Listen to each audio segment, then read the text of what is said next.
welcome to the program. I'm Mike Leiderman, and our guest is Rabbi Harold Kushner, a name familiar to many of you because his books are on most of our shelves. When Bad Things Happen to Good People, it's a book that became an international bestseller, translated into, well, at last count, 7, 8, or 9 languages. And When Children Ask About God, another book that many homes have. Rabbi Kushner is with us. He's written a new book entitled When All You've Ever Wanted Isn't Enough. Rabbi Kushner, it's good to see you. Thanks, Mike. It's nice to see you again. It's always good to have you back because every time you come here with a new message that just hits me right where I live, and as I'm sure with the success of your books indicates that it hits a lot of people right where they live. What's your reception now when you walk into a town? Do people say, "You changed my life"? As a matter of fact, the real satisfaction of having written my previous book is not that it was an international bestseller, that it's made me rich and famous. The real satisfaction is precisely what you said. I'll go into a town where I don't know anybody to give a lecture. Predictably, 10 people will come up and tell me, "You changed my life. I could never have made it through my child's death, through my mother's illness, through my accident, except for your book." And that's indescribably gratifying. I mean, that's really what makes me feel good. Now, the new book, is that an outgrowth of the first? It seems like there's a lot of relationship to it, but it's maybe a jumping off point from what the style is the same. Yeah. That is, trying to take very serious ideas, answers to serious questions people are asking, and trying to make them accessible so the average person can read it. Mm-hmm. The subject matter is really very different. Last time around, if I did 100 television interviews, at least 99 started saying, "Rabbi Kushner, tell us about the personal tragedy that caused you to write this book." It was, you recall, the response to our son's death from a rare, incurable disease.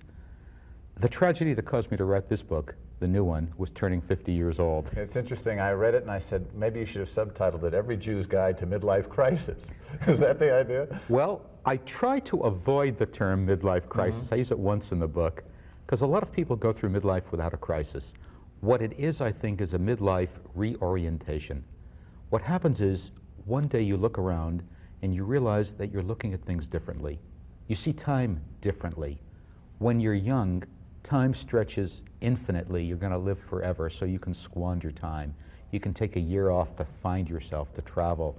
You can try careers, try relationships that aren't going to work out, because you can always go back and try over again from scratch. You've got plenty of time. Then you get to a point in your life where you realize you don't have all the time in the world. The guy who symbolizes it for me is my former senator from Massachusetts, Paul Tsongas. When he's 43 years old, he found out that he had a rare form of cancer which was treatable. With chemotherapy, he would be healthy, have a normal lifespan, but it forced him to confront the issue of his mortality, that he wasn't going to live forever, that he wasn't going to have the time to do everything he would like to do. And for the first time, he had to ask himself the question, if I'm not going to do everything, what are the things I absolutely need to do? And what are the things which sound like a lot of fun, but I can give them up? That's one of the signs of coming into middle age. And he also made a choice that a lot of people would question. That is, he gave up his shot at national office, which he held, higher national office, which many people thought he could hold. And he said, "My family is what's nearest and dearest to me. I am going to devote all my time to that." And I think a lot of us who are honest with ourselves would say, well, if I have a chance to be president, or if I have a chance to head a corporation, and it means divorcing my wife or leaving my kids, I might make that choice. I think a lot of people would, and it would be a mistake. I remember, this was such a chilling discovery. I read this several years ago. I guess it must have been the 1976 Olympics. They did a survey of tryouts at the Olympic athlete camps, people who wanted to be Olympic athletes.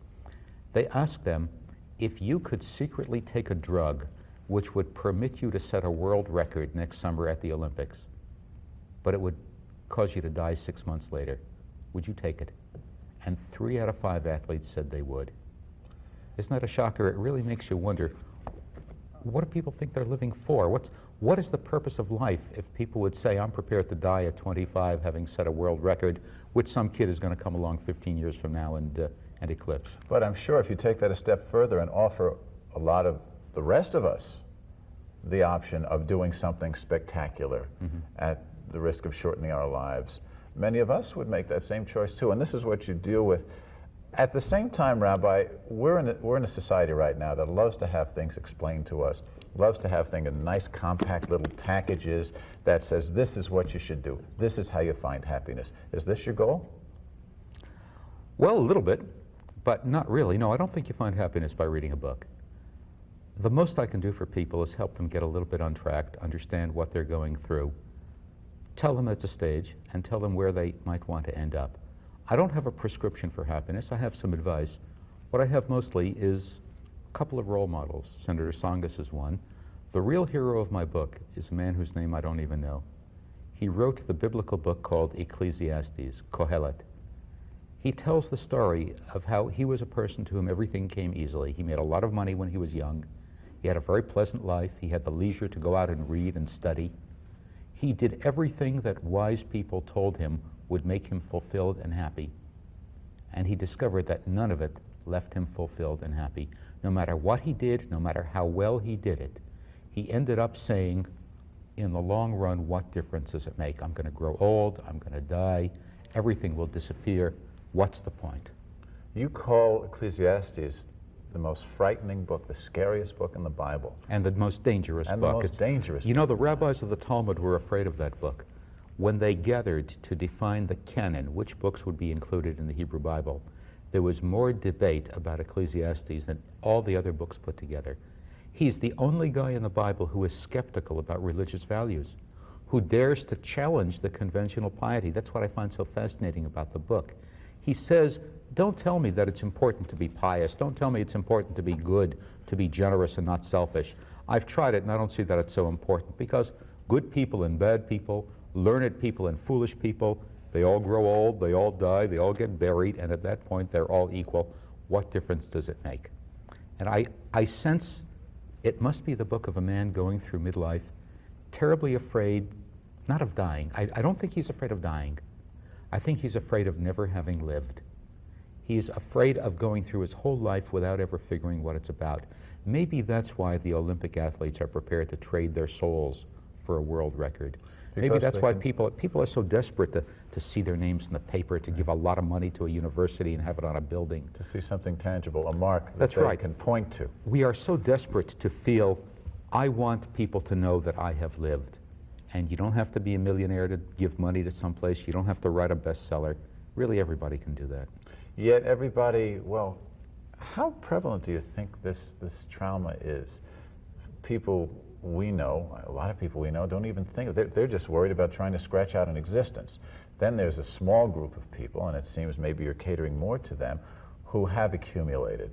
And how many of them realize that they're missing something? I would suspect, Mike, that a lot of people feel this emptiness inside and they don't know what it is. A lot of people will say, I have reasons to be happy, I have a lot to be grateful for, so why don't I feel happy? Why don't I feel fulfilled? Why do I have this feeling that there has to be something more to life? My prescription, I think, is that they're looking for happiness in the wrong places. If you knock yourself out to get ahead, to be number one, to be head of the company, I think there is some kind of internal dynamic that says to you, whether you make it or not, you're going to be disappointed. You know what Oscar Wilde once said, that there are two tragedies in life. Yes. One is to want something and not get it, and the other is to get it.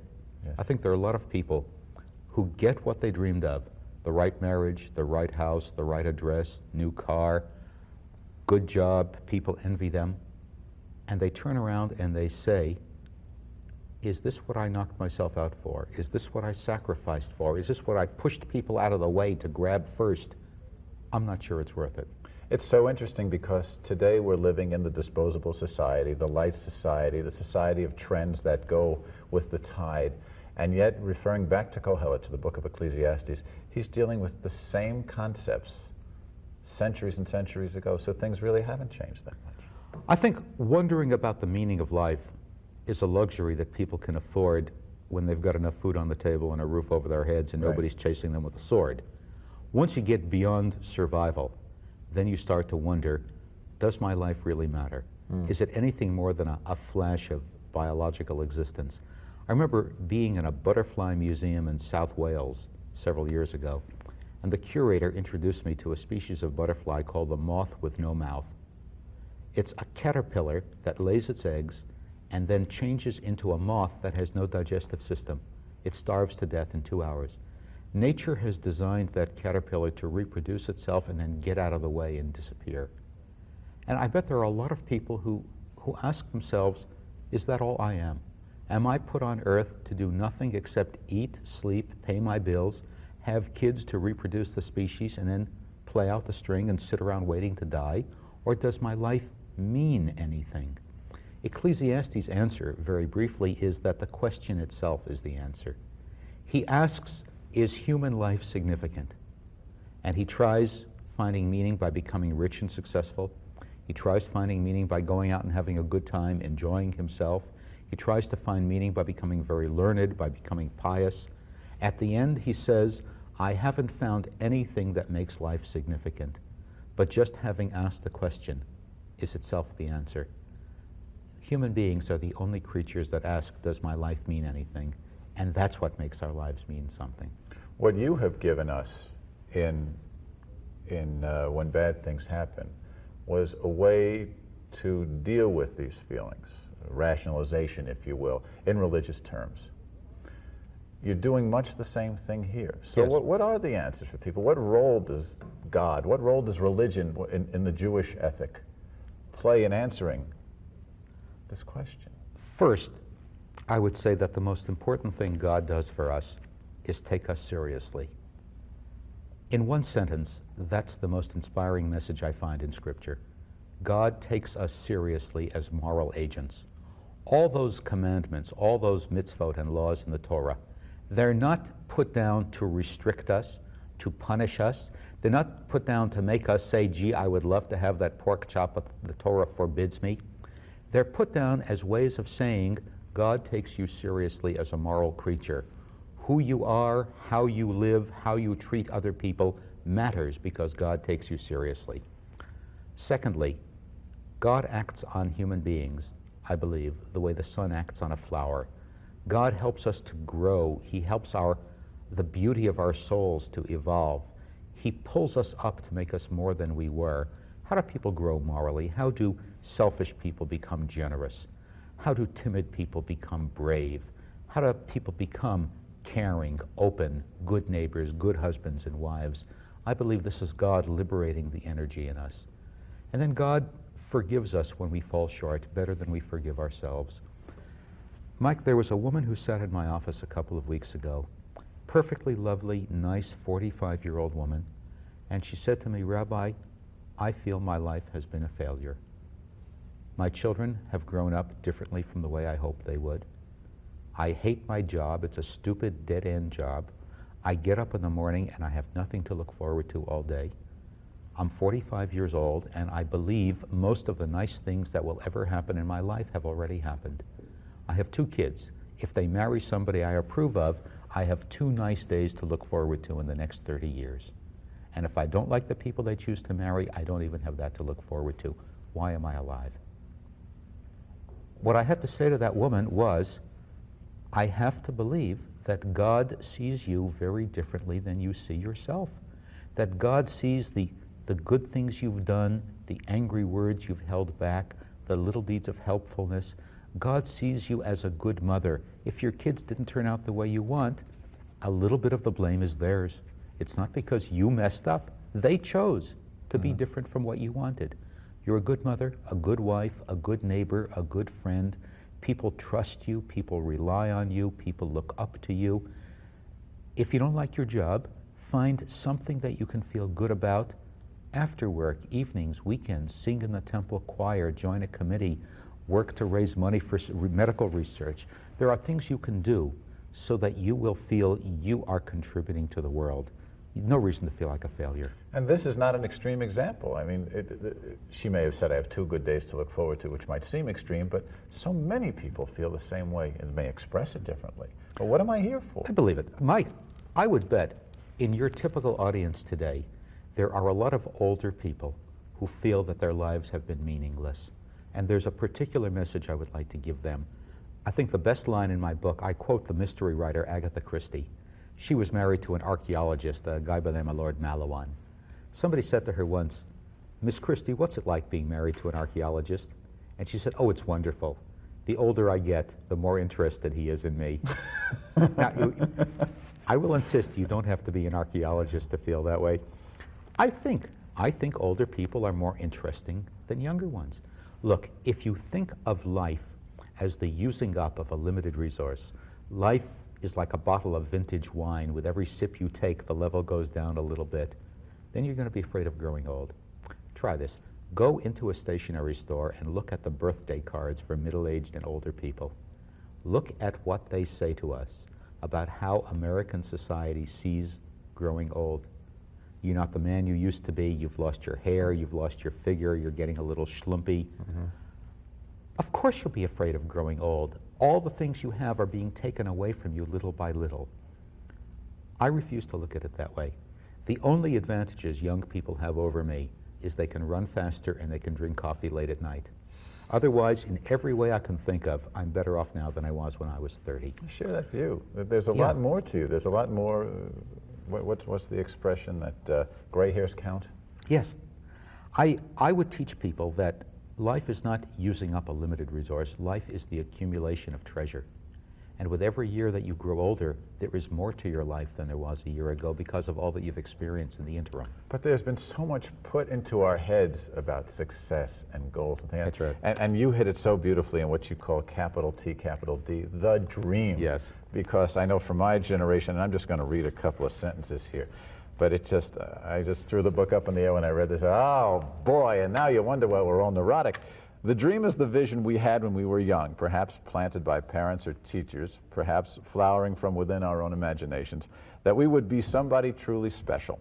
We dreamed that our names would be famous, that our work would be recognized, that our marriages would be perfect and our children exemplary. When things do not turn out that way, we feel like failures. We will never be happy until we stop measuring our real life achievements against the dream. Boy, that's it. You know, there's something very liberating about giving up the dream.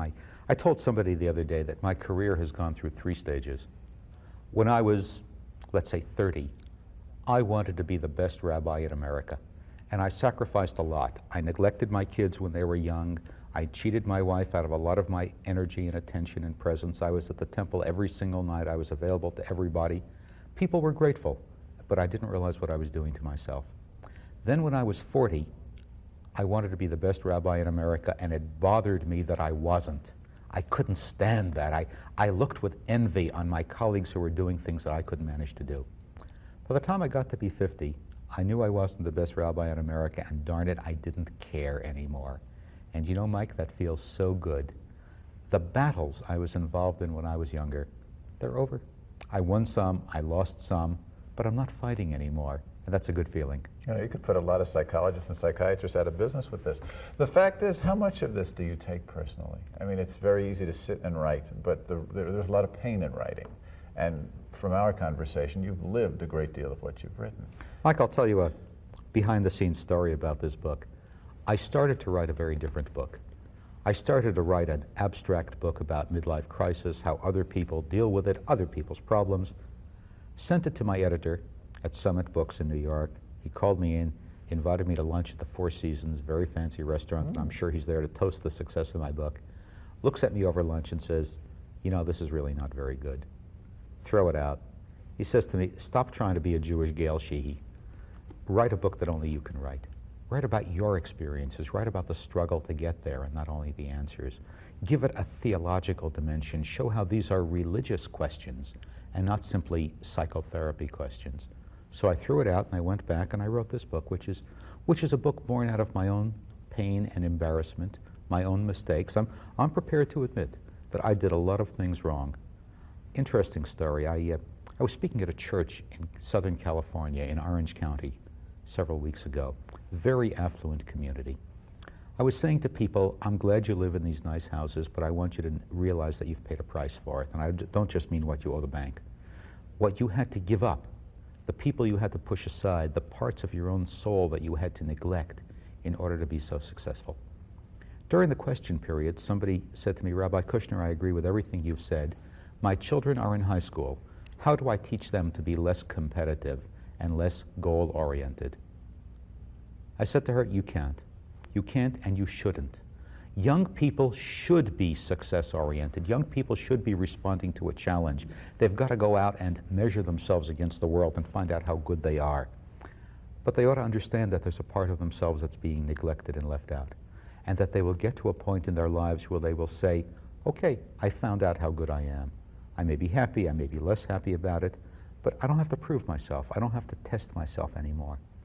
And instead of competing with other people, instead of seeing other people as obstacles, now I want to start connecting with other people. I think this is the single biggest change that happens to people between Act 1, when you're young and climbing the ladder, and Act 2, when you look around and you start to put it all together. Because now, instead of saying, how high will I rise, how far will I go, you're starting to say, what will it add up to, what will I leave behind when my years are finished? You paint a very good picture about trying to climb a mountain where the joggers and those who are in shape are having such a fight with the mountain, trying to get up there. And these people, I forget exactly well, you've got to set the story in context. Okay. It's this American tourist who's in India, and he finds out that the next morning is the holiday of the sacred pilgrimage to the top of the mountain. He says, hey, that's a great experience. I'm going to do that too. I can climb that mountain. I mean, I jog, I work out on the Nautilus machines, I'm in shape. After 20 minutes of going up the path, he is so out of breath he can't go another step. Old men leaning on canes, women carrying babies are zipping up the mountain past him. He can't understand it. He says to his Indian friend, what's going on here? How come they're able to climb the mountain? It's too hard for me. His friend says, because you're a typical American. You see everything as a challenge. The mountain is an enemy to be conquered. You're going to show that you're stronger than the mountain. You're going to defeat the mountain. But the mountain fights back, and it's bigger than you are, so it wears you out. We don't set out to conquer the mountain. We set out to become one with the mountain, and it lifts us up and carries us along. In order to be successful, you have to have this ruthless competitive instinct. You want to beat the next guy. If you slow up in a race or in a game because you want to let your best friend win, you're going to come in second or third or fourth. You've got to have this will to win, but there's a price you pay for that. If you end up far enough ahead of everybody else, you know where you're going to be? You're going to be alone. You're going to be very lonely. There is a built-in loneliness to winning. I think that's what Oscar Wilde meant when he said that the only thing as bad as not getting what you want is getting it. Mm-hmm. So after you found out how good you are, you stop competing and you start connecting. You stop seeing people as obstacles, as potential rivals, as potential customers, and you start seeing them as other human beings. I mean, my God, what happens to the guy who looks at his wife and instead of seeing an equal human being, sees her in terms of what she can do for him, her usefulness? I was recently reading in one of the biographies of J. Paul Getty, there's this absolutely astonishing entry. For one day, he mentions in one sentence that it was the day of his son's funeral. And then he goes on for a paragraph and a half about this oil deal he pulled off where he really put one over on the other company. Do you realize the price you have to pay to be the richest man in the world? Yeah, certainly. And you also have to realize, too, that people are going to read this. And then they're going to say, as you say, if you stop chasing it, the dream will pop up to you like a butterfly on your shoulder, and then you will achieve what you want to achieve with a lot clearer conscience. Is that your message? That's a big part of the message. I would challenge every one of your listeners to think, who are the happiest people you know? I would bet they're not the ones who buy books and take courses about how to be happy. I would bet they are not the richest, not the most famous people you know. I would bet that the happiest people you know are the people who spend their time being good friends and good neighbors and being helpful to others. Happiness is always a byproduct. You don't become happy by trying to be happy. You become happy by trying to be a mensch. And the mensch, sure, being a mensch. And you discuss the mensch a great deal, to be someone who is person who's put it together. Comfortable within, yeah. That's right, who's found out who he is, who is in clear focus. You ask yourself, you know where this comes from, Mike? Again, I will share a personal experience that it's a little bit uncomfortable for me to talk about, but I think it will help other people to know. When my previous book became a bestseller, I was caught up in a very seductive, very fast-track world. First-class air travel, television interviews, people making a fuss over me. I had the opportunity to go full-time into writing and lecturing. It would have been a lot more money, for a lot less work than being a congregational rabbi. I had to ask myself, who am I? Is this the real me, or is this just something I do for fun? And I found out that the real me is not the guy who goes and appears on television and gives lectures. The real me is the congregational rabbi back in Boston who needs to be surrounded by the same people day after day, year after year, who can help people because he has known them for 20 years and seen their kids grow up. And so I cut back on a lot of these very enjoyable things I was doing, very glamorous life, and I went back to who I really was.